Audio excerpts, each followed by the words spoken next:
Hey guys, Buckskin Dave here. So I'm still in getting things ready for adventure season. I got the differentials on my truck came up, so I had to do front and rear differentials, and I had to do, well, I still have I changed the oil, I did front and rear diffs, checked all the antifreeze and all the other fluids. I just have to change the transfer case oil, which shouldn't be too tough. It's like a 3-quart deal, and I still got to do that. And but I wanted to take a break from being underneath the truck, so I'm going to work on a little bit today my 25-06.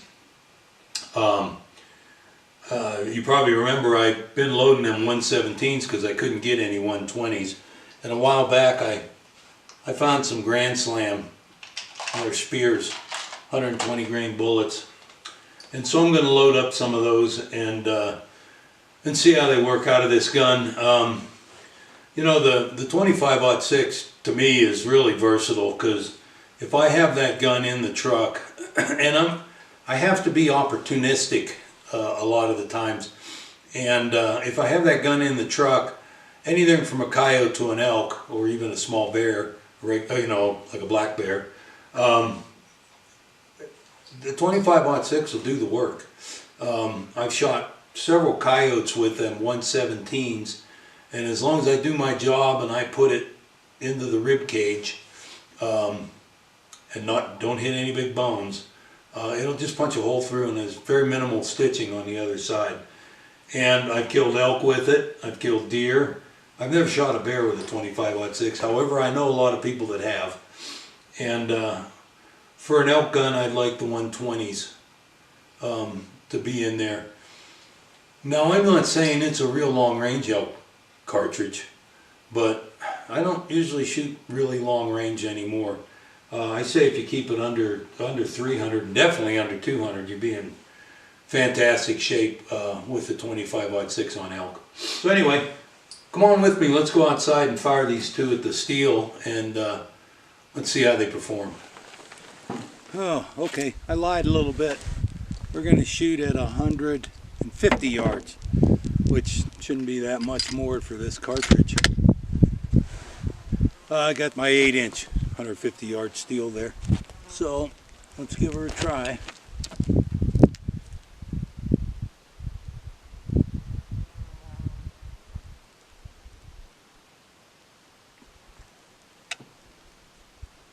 Here we go.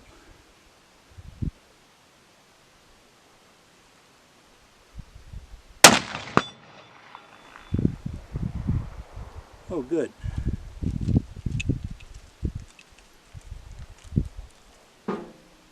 I'd hit about an inch low where I aimed, which that's about right for 150 yards. I don't have a telephoto lens on there. You heard it hit, you'll just have to take my word for it. It's a little off to the left.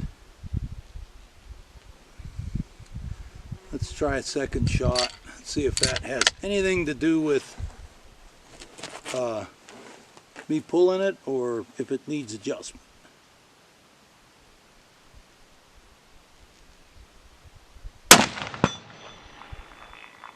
No, it's right on top of the other one, so I'd say it needs adjustment.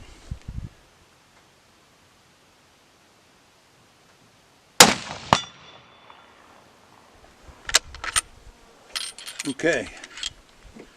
Well, we'll adjust this up, and I'll go load some more up. It sounds like this load's going to work good. It's running them out at about 3,100, so in this gun. Anyway. Alright, I'm going to go load some more up, so see you in a few. So that moved, it was about a minute, and I moved it over. So one last shot just to see, and I think this is going to be a really good, now it's 150 yards, and I'm aiming, you know, just a teensy bit above dead center, so. Minute of elk, minute of deer, it's going to be fine.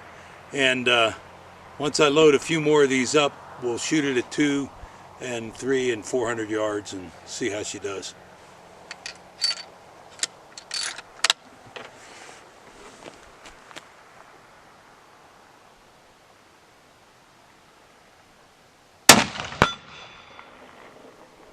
Well, that went right on top of the other one. Went right on top of the other one, so. Okay, this is my 300-yard target.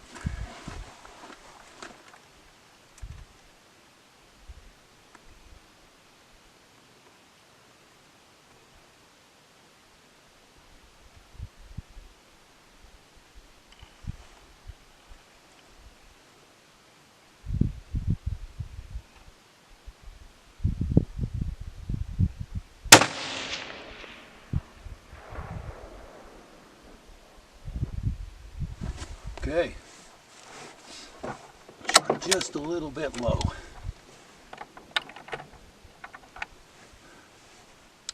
I got to figure out what line to use in my scope. 300 yards. See, I can go just a little bit.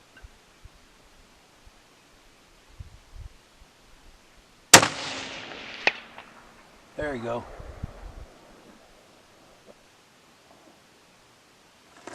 Okay. And I got these 87 grains. They used to always shoot out of my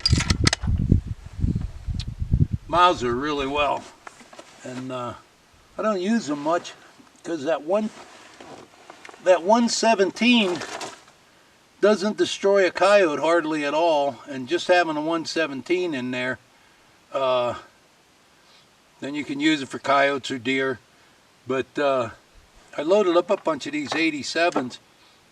They're not real hard on a coyote, but they are going fast. And if you hit a bone, it's going to make a big hole coming out. I shoot a few of them just for fun.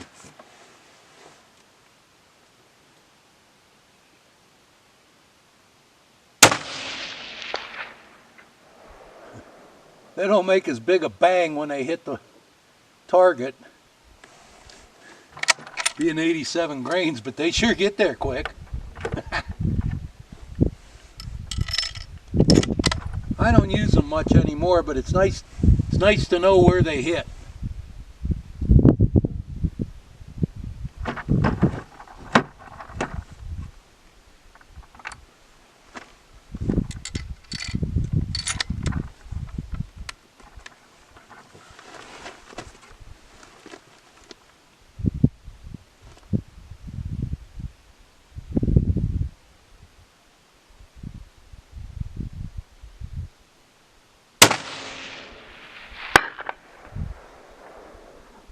Well,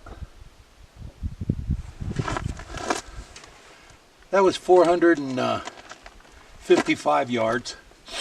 So this thing's just I use Kentucky.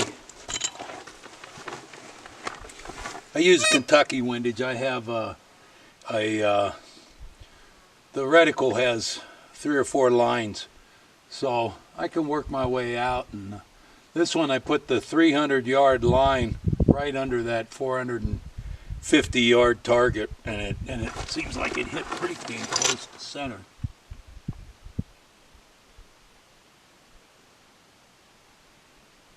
So let's shoot a couple of more. Of course, I should quit while I'm ahead, right? I had a friend of mine that said one shot is not a group. It's pretty easy shooting today. There's no wind, so pretty comfortable day. Let's see if I can do this again. That was pretty good.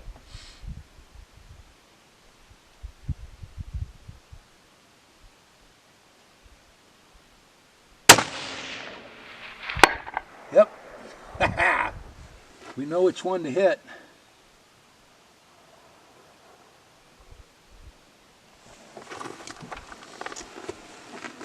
That's probably all the further I'd shoot on a wolf-sized target anyway. If I put that line right underneath the belly of a wolf, a elk, or whatever, it's going to pretty much take the heart out. So, anyway, I'm going to shoot a little more. So, get you another cup of coffee and we'll go back in the shop after I'm done here and we'll have a little chat.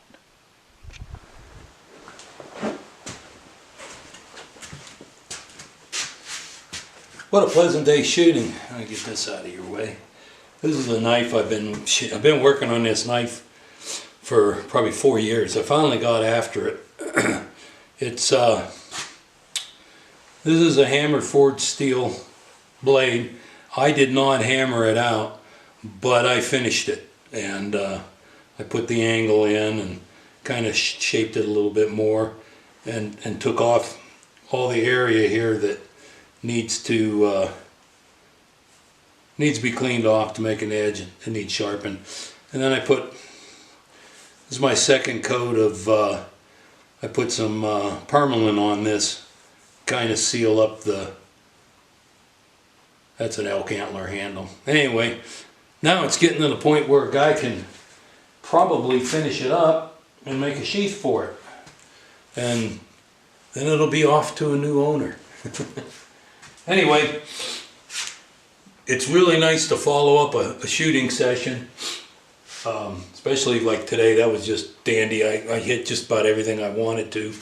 I missed one 300-yard target because I was working on remembering which line I used to hit that target. But that's the whole idea, coming out and shooting. So now we want to clean this gun up. And the way I clean them, and I like cleaning from the breech with a bolt action. Any gun that you can clean from the breech, clean it from the breech. Some semi-autos and some lever guns and stuff like that, you got to go the other way. The reason for that is you don't want to damage the crown, and you can, through extended use, pushing the brush through. If you have a little lip here on your stick, this is copper against, or brass, I guess. Brass against steel. The steel, of course, is harder. But after a while, you wear that crown down if you keep doing that. And you might even, if you get one of these that has a steel tip, you might even damage that crown. That's not good.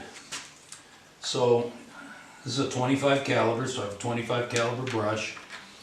And the first thing I want to do is wet the bore with a good copper bore cleaner. And some of the ones that I like this Barnes is really, really good, and the Montana Extreme. These are both good. You can see they get used pretty good on the bench. I like them because I like to get that copper off out of the barrel, and that's why I clean my gun kind of more often than you really need to, probably. But I don't like that copper to build up, because then it's really tough to get off of there. So we'll put a little of this Barnes CR10 on there, and we'll send it in, get the bore wet, and it'll take off some of the, takes off some of the powder fouling. And we'll go ahead and put this baby in there. When you go in this way now, you don't want to damage this end of the bore either. They have tubes and stuff you can put in there to kind of line you up.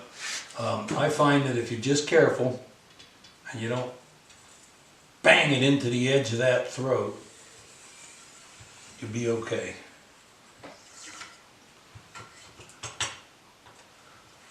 Take it back out. I'll usually do, I think we only shot 10 rounds. So it's not going to be that filthy, and it was clean before we started shooting. And yeah.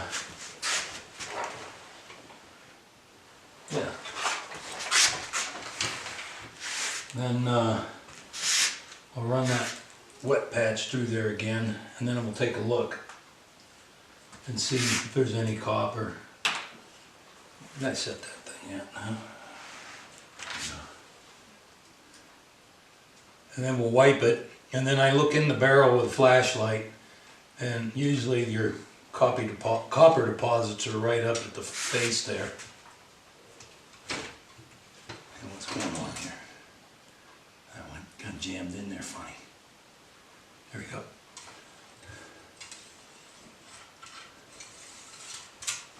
And yeah, see, there's just a little bit copper in the rifling, so it needs a little bit more soaking, and then a little bit more with the brush. Okay, let's dry it out, and that's pretty much just before I lose it. Okay, so that's clean now, and this is stainless steel barrel, so I'm not real concerned about putting any oil in it or anything like that. I do get a little bit of oil on a patch and wipe all the parts down though. Just to keep I do like the 25-06 to when you're not doing anything in particular, just checking traps or something. It is a good gun to have, because it has a variety of things that it'll work well on should those opportunities arise unexpectedly. Anyway, enough of that horse shit. I don't really have much else for you. I know that we're going to do the same thing with the 308, so stand by if you want to see how the 308 shoots. And then I am going to do a comparison coming up here pretty quick, and it's going to be between the 45-90 and the 50-90. And the reason why I'm going to compare those is because they're two big cartridges, but I can shoot a 520 grain bullet out of my 45-90, and the bullets that I'm shooting out of my 50-90 are